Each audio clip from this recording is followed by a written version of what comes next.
अष्टमी तिथि या नौमी तिथि किसी भी महीने की, चाहे शुक्ल पक्ष की हो चाहे कृष्ण पक्ष की हो, अष्टमी और नौमी तिथि ये दो तिथियां ऐसी हैं, मान लो तुम्हारा पैसा तुमने किसी को दिया 5 लाख 4 लाख 3 लाख 10 लाख 8 लाख 2 लाख 50,000 25,000 20,000 40,000 और वो पैसा नहीं दे रहा आपको, आप हार गए कह के कर, फोन लगा लगा कर, भैया दे दे रहे, परेशानी है, दे दे रहे भैया, हम तो परेशान हो गए, और हार गए, नहीं मिल रहा, बहुत परेशान।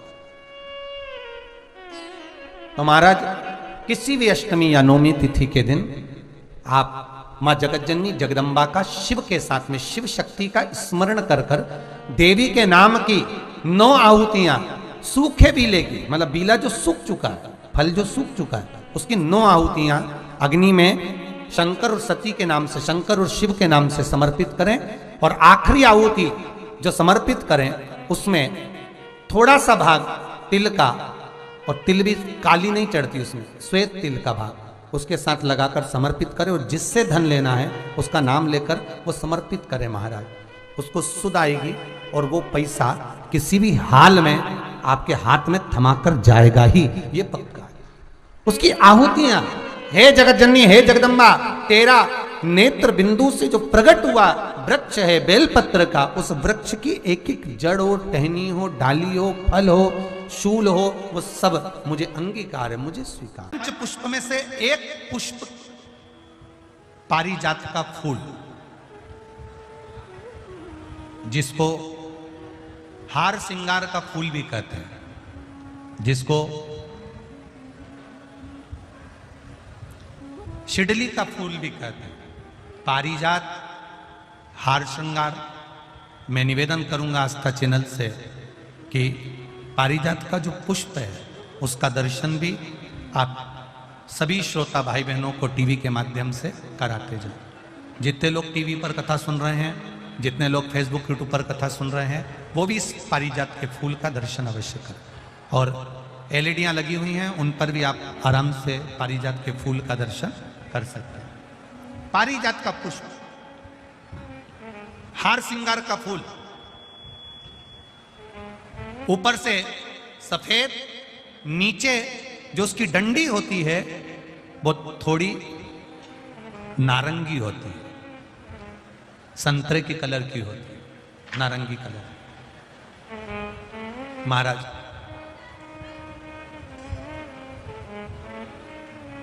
रात्रि में खिलने वाला ये फूल, रात्रि में जो फूल खिलता है ये पारिजात का, और हार श्रृंगार का जो ये पुष्प है, जिसको हार श्रृंगार भी कहते हैं, पारिजात भी कहते हैं, और कहीं कहीं इसको शिडली का पुष्प भी कहते हैं। ऊपर से सफेद होता है, नीचे उसकी जो डंडी होती है वो नारंगी कलर की होती है। शिव कथा कर रही है, शिव महापुराण का चरित्र कर रहा है। जिस समय पर संतान की प्राप्ति नहीं होती या किसी कारणवश, किसी कारण से हमारे यहां वंश की वृद्धि नहीं होती, तब देवाधिदेव महादेव की आराधना पारिजात के फूल से करी जाती है। अब उस पुष्प को चढ़ाने का एक तरीका है, जरा ध्यान दीजिएगा।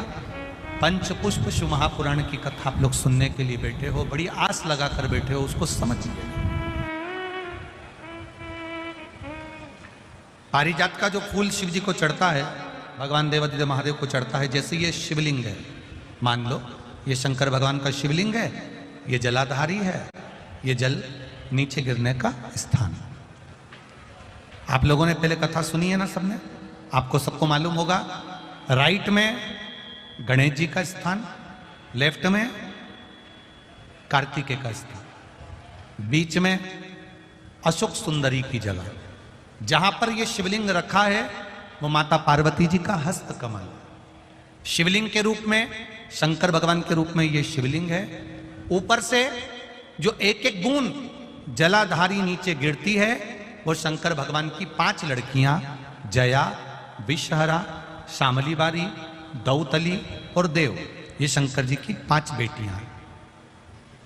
वंश वृद्धि के लिए कार्य सिद्धि के लिए, वैभव प्राप्ति के लिए, या अपने हृदय की सुख समृद्धि के लिए, संतान प्राप्ति के लिए पारिजात हार श्रृंगार के फूल की शिव जी को आराधना होती है। हार श्रृंगार का जो पुष्प होता है, अशोक सुंदरी वाली जगह पर हम पारिजात के पुष्प को समर्पित करते हैं। उसकी डंडी का जो मुख है वो शिवलिंग की ओर होता है जब अपन अशोक सुंदरी पर चढ़ाते हैं, और फूल का मुख इधर होता है। वापिस उसी पारिजात के पुष्प को उठाकर हम माता पार्वती जी के हस्त कमल पर, जो गोल हस्त कमल है, वहां समर्पित करते हैं। उस जगह पर माता पार्वती जी की ओर से जो पुष्प समर्पित किया जाता है, उसकी डंडी पारिजात की हमारी ओर होती है, पुष्प का मुख महादेव की ओर होता है।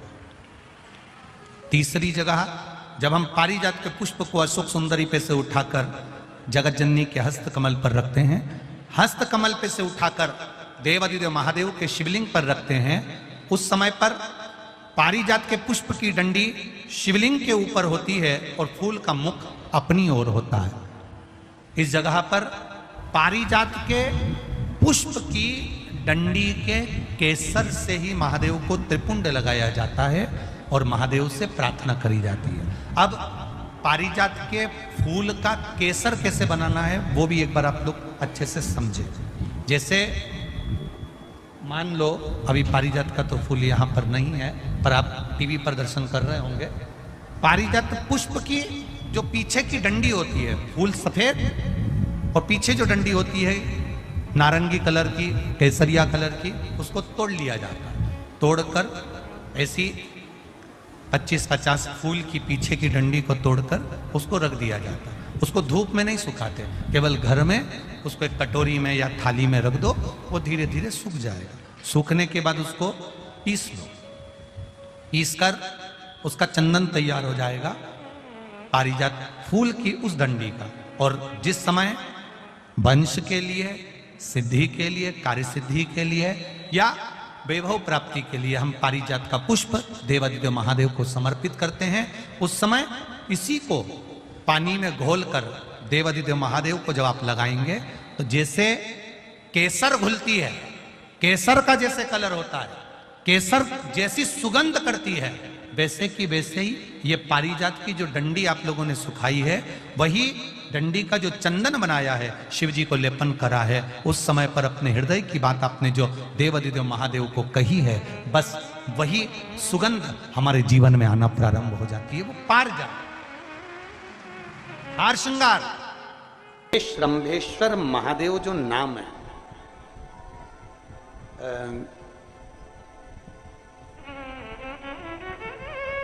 भगवान शंकर ने सारे 33 कोटि देवताओं को अपने अंदर समाहित कर कर ये रूप रखा था श्रंभ पक्षी। 33 कोटि। मान लो आपके ग्रह अनुकूल नहीं चल रहे हो, कोई कह दे कि मंगल बेकार है, कोई कहे शनि बेकार है, कोई कहे रवि बेकार है, कोई कहे बुध बेकार है, कोई के गुरु बेकार है, कोई के शनि बेकार, कोई के ये बेकार, कोई के तुम्हारा ग्रह बेकार चल रहा है, तुम्हारी किस्मत बेकार चल रही है, तुम्हारा भाग्य बेकार चल रहा है।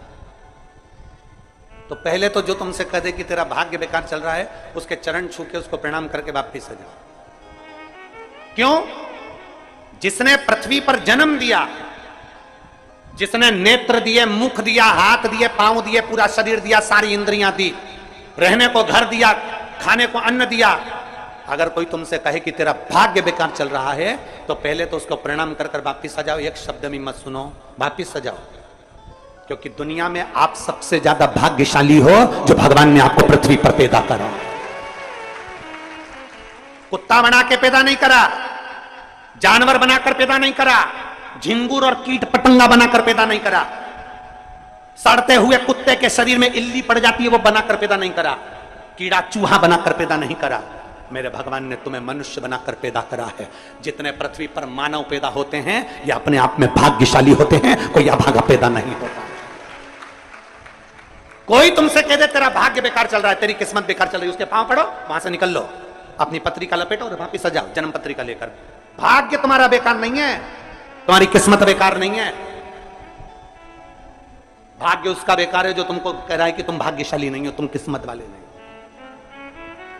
भाग्य उसका बेकार है जो पृथ्वी पर जन्म ले लेता है, शंकर जी के मंदिर में एक लोटा जल चढ़ाना चालू कर देता है, शंकर के मंदिर में झाड़ू पोछा करना प्रारंभ कर देता है, वो कभी भी अभागा नहीं होता, वो भाग्यशाली ही होता है।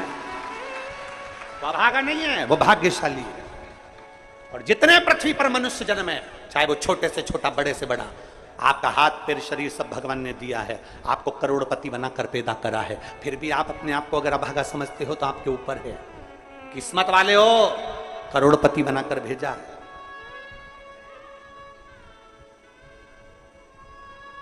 कुत्ता 1000, 10,000, 20,000, 25,000, 50,000 में बिकता है।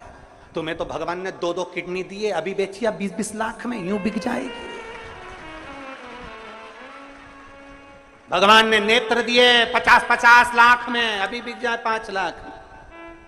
एक एक शरीर भगवान ने कीमत वाला बनाकर भेजा है। किसी डॉक्टर के पास बैठना और पूछना कि कौन से अंग की कितनी कीमत होती है, वो डॉक्टर बता देगा कि तुम्हारे शरीर की क्या कीमत है। और उसके बाद भी कहते हो कि हम भागे।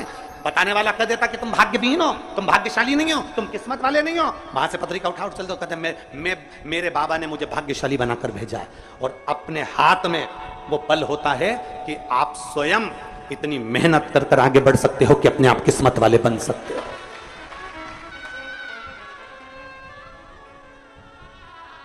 अपने आप।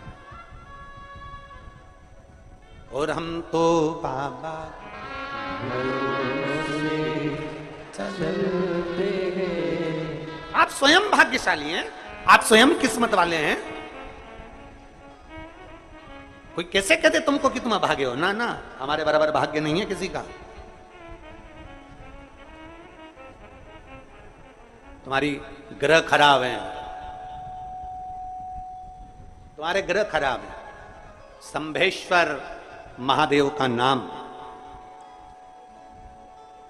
7 कनेर के पुष्प, कितने? 7 कनेर मालूम है? ये रोड पर जो जाते हो डिवाइडर में पीला पीला फूल लंबा, जो कि पशु पक्षी कोई नहीं खाता, जहरीला फूल माना जाता है। कनेर के 7 फूल, एक बेलपत्र। जिस समय पर कनेर का फूल बेलपत्र के साथ चढ़ाया जाएगा तो 7 कनेर के पुष्प सीधी बेलपत्र पर आपको रखना। 2-3 प्रदोष कर कर देखना।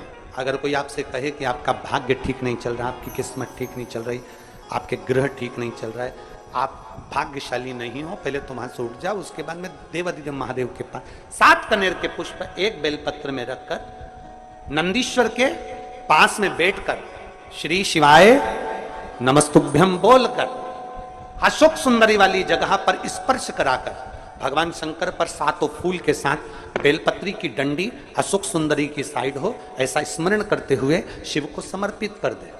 वही बेलपत्री 5 बार नमः शिवाय या पंचाक्षर मंत्र, षडाक्षर मंत्र या श्री शिवाय नमस्तुभ्यम बोलकर वही बेलपत्री 3 प्रदोष, 4 प्रदोष, 5 प्रदोष, 2 प्रदोष, जितने प्रदोष आप चढ़ा रहे हैं प्रदोष काल में, वो बेलपत्री लाकर अपने कक्ष में अपने पूजन वाले स्थान पर रखते जाओ। एक बेलपत्री एक प्रदोष पर लाओगे, अगला प्रदोष आएगा, कितना अंतर पड़ता है आपके भाग्य बदलने में, आपको खुद मालूम पड़ जाएगा कि आपकी किस्मत कैसे बदल गई। मेहनत आपको करना है, परिश्रम आपको करना है, लगन आपको लगाना है, और बेलपत्री और कनेर का पुष्प शिव को चढ़ा। महाराज,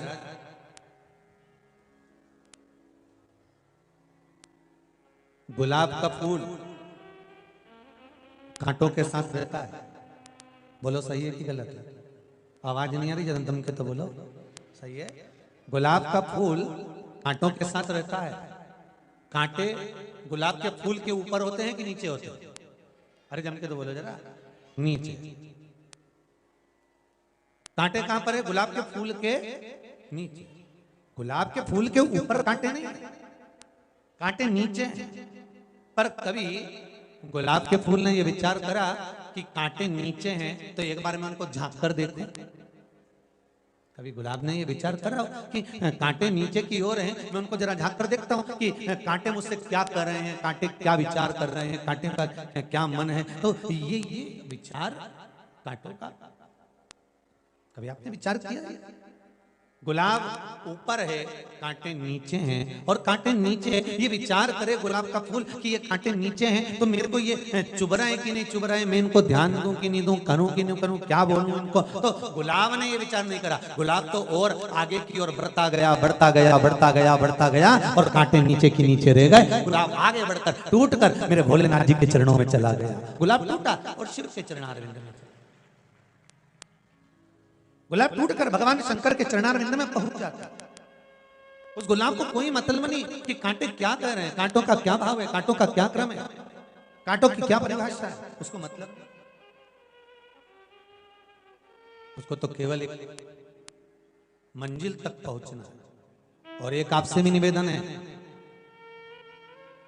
बाबा के दरबार में भगवान कुबेर भंडारी की इस पावन धरा पर आप लोग आए हैं, एक निवेदन करूंगा, आप जितनी देर इस कुबेर भंडारी की भूमि पर रहें बैठें, बाबा से एक निवेदन कर कर जरूर जाना कि बाबा बहुत सुना था इसलिए तेरी धरा पर आए।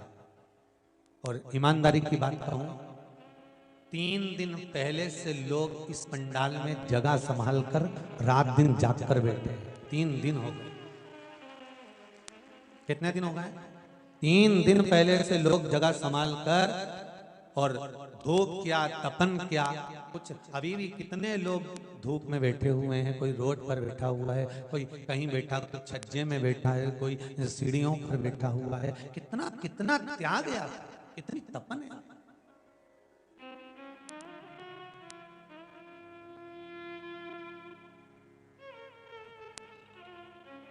कितनी तपन।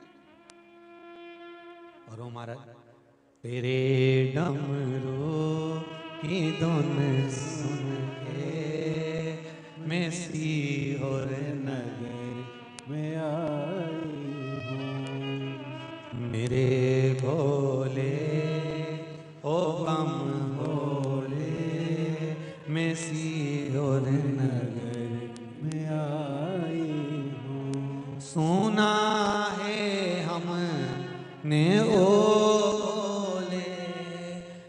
तेरी नगरी में गंगा है, सुना है हमने ओ तेरी नगरी में गंगा है। उसी गंगा को नहाने को मैं काशी नगरी आई हूँ, उसी दर्शन को पाने